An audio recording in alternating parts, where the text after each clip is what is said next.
प्यारे साथियों, कुछ समय पहले आपने विद्यासागर नौटियाल जी की कहानी देखती हूँ सपने पर सुनी थी, जिसका नाम था सोना। आज उन्हीं की एक और कहानी सुनिए, जिसका नाम है पीपल के पत्ते।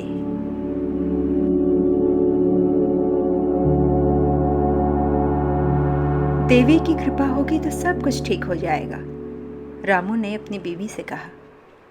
रामू की बीवी रामी ने दोनों हाथ जोड़ लिए और आंखें बंद कर देवी की स्तुति की। माँ चंद्रबदनी, तेरे ही मुल्क की हूँ। मेरा घी पुल पार हो गया तो तेरी यात्रा करूँगी। पीपल के वृक्ष से, जिसके नीचे वे दोनों देवी का ध्यान कर रहे थे, एक पीला पत्ता रामू की घी की कनस्सरी पर आ गिरा। रामू उसे अनमने भाव से देखता रहा और थोड़ी देर बाद उसने उस पत्ते को उठाकर मोड़ना शुरू किया। पास पड़े तिनकों से उसने एक को उठाकर पीपल के मुड़े पत्ते को लगाया और उस पर तंबाकू भरने लगा। रामी अपने मायके और मायके की देवी चंद्रबदनी का स्मरण करते हुए उस ओर निहारती रही जिधर उन्हें जाना था।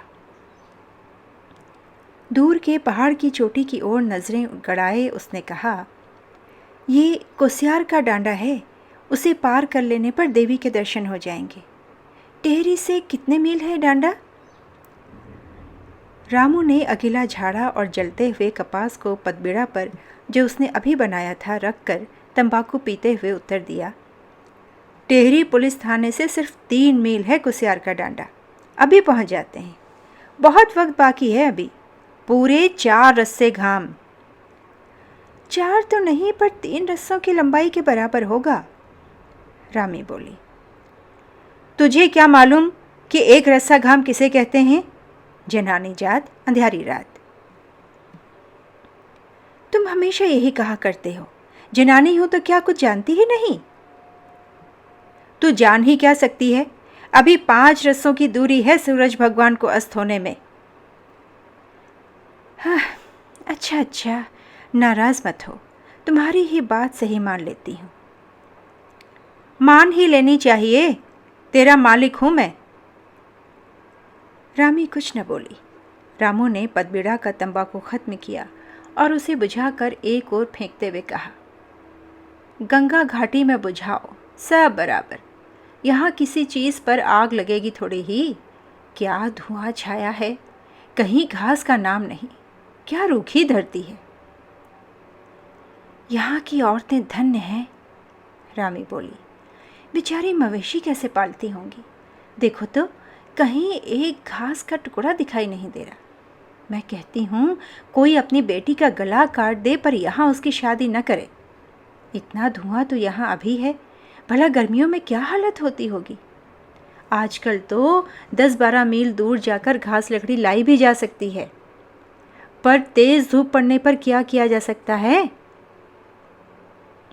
पीपल तक काट देते हैं, रामू ने घृणा प्रदर्शित करते हुए कहा।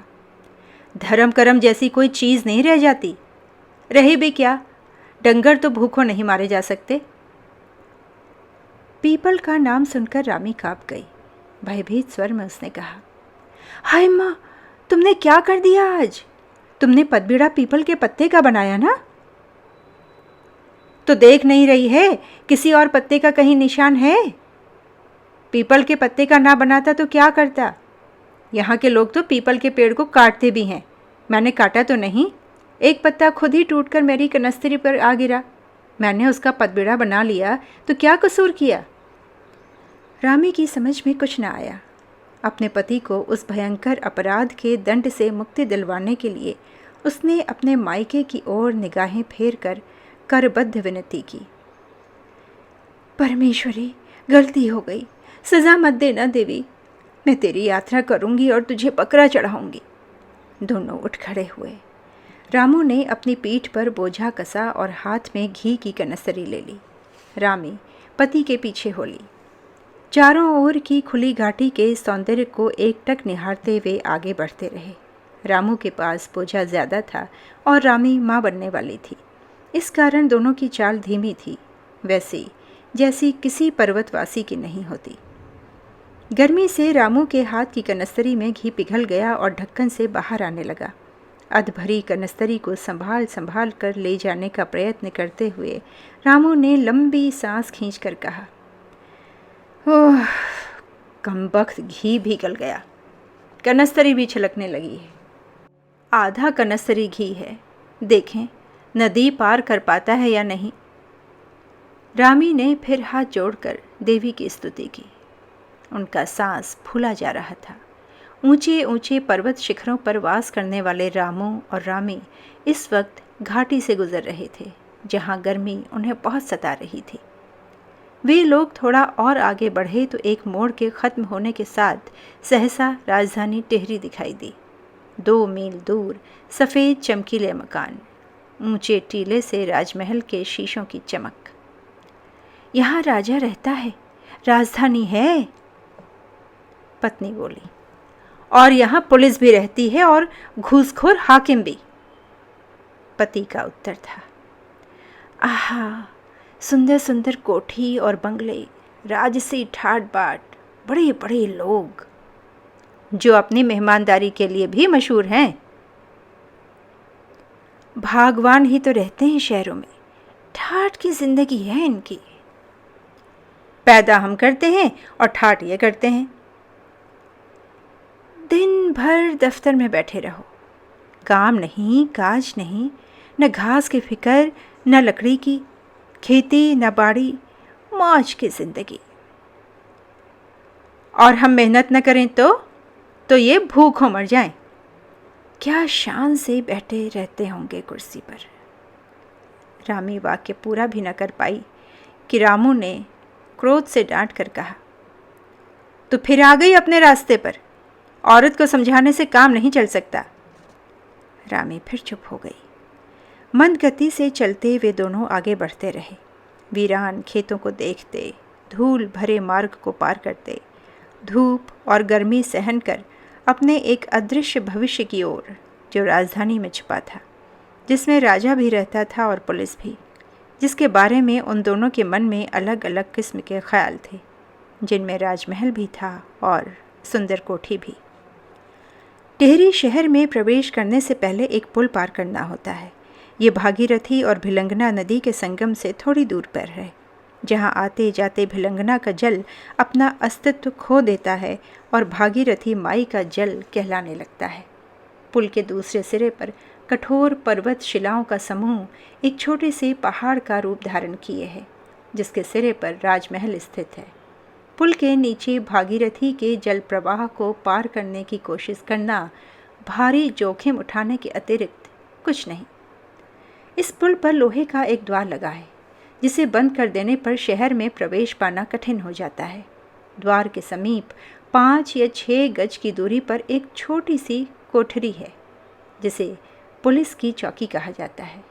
ये द्वार और कोठरी शायद उसी समय बना दिए गए होंगे जब पुल का निर्माण हुआ होगा। ये पुल केवल एक बार टूटा। नदी की प्रचंड लहरें सहसा ऊपर की ओर उठने लगी थीं और लोगों को लगा कि बाढ़ आ रही है। कुछ दिनों तक लोग लहरों के उत्थान को देखते रहे और तब एक दिन बाढ़ ने भयंकर रूप धारण कर लिया। शहरवासियों को आज्ञा हुई कि वे अपनी जान बचाने के लिए ऊंची जगहों पर चले जाएं। नदी की लहरें बढ़ती गईं, त्राही त्राही मच गई।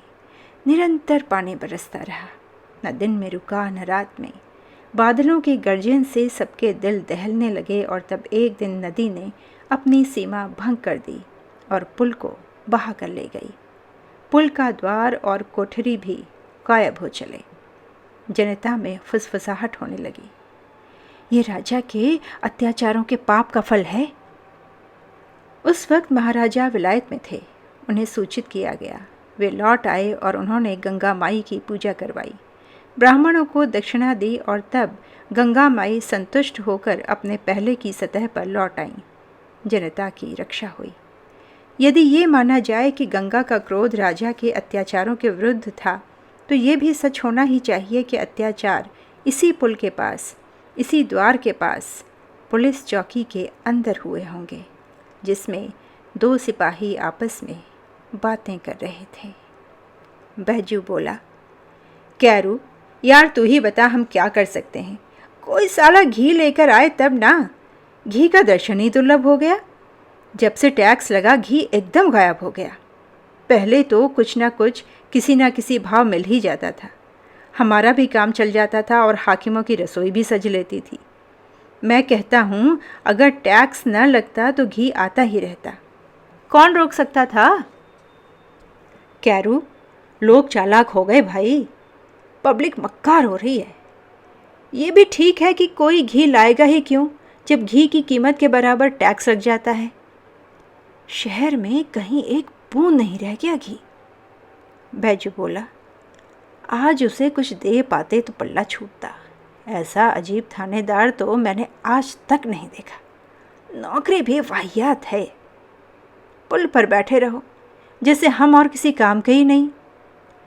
पलटन की नौकरी भली, सुबह शाम परेड करो, दिन भर अपनी बूट पेटी चमकाओ। न खाने की फिक्र, न लोगों को तंग करने की ज़रूरत है। मुसीबत है यार, कोई साला भी तो टपकता नहीं। रास्ते की थकान से चूर मंद गति से चलते रामू और रामी पुल के समीप पहुँचे। पुल देखते ही रामी ने हाथ जोड़कर वंदना की। चंद्रबदनी माई, तेरी यात्रा करूँगी। परमेश्वरी, मुझे राजी खुशी मायके आने दे। कोठरी के अंदर बैठे सिपाहियों के कानों में आवाज़ आई। बिजली की गति से बाहर निकलकर कैरू ने पुल के पहले तख्ते पर कदम रखते हुए रामू को आवाज़ दी, इधर आ। साला हाथ में घी लिए भागा जा रहा है। रामू मूर्तिवत हो गया। उसके सामने पुल था, 50 गज लंबा पुल, जिसे पार करते ही वो सब प्रकार के विघ्न बाधाओं से दूर हो सकता था। नीचे नदी की वेगवती धारा शासक के जैसे स्वर में भयंकर गर्जन कर रही थी। पीछे से कोई बुला रहा था, शासन का अधिकार अपने स्वर में भर, जिसने उसे लौटा दिया। पीछे की ओर घूर घूम कर वो गिड़गिड़ाया, सिर्फ एक शेर है हुजूर, मेरी औरत के बच्चा होने वाला है। ये सब थाने चलकर बताना, पुलिस वाला कह रहा था। पुलिस थाना? सुनते ही रामी पीपल के उसी पत्ते की तरह पीली होकर कांपने लगी, जिसे मोड़कर उसके पति ने पदबिड़ा बनाया था। देवी का नाम लेकर उसने अपने आप से पूछा, पीपल के एक पत्ते का पदबिड़ा बनाने की इतनी बड़ी सजा?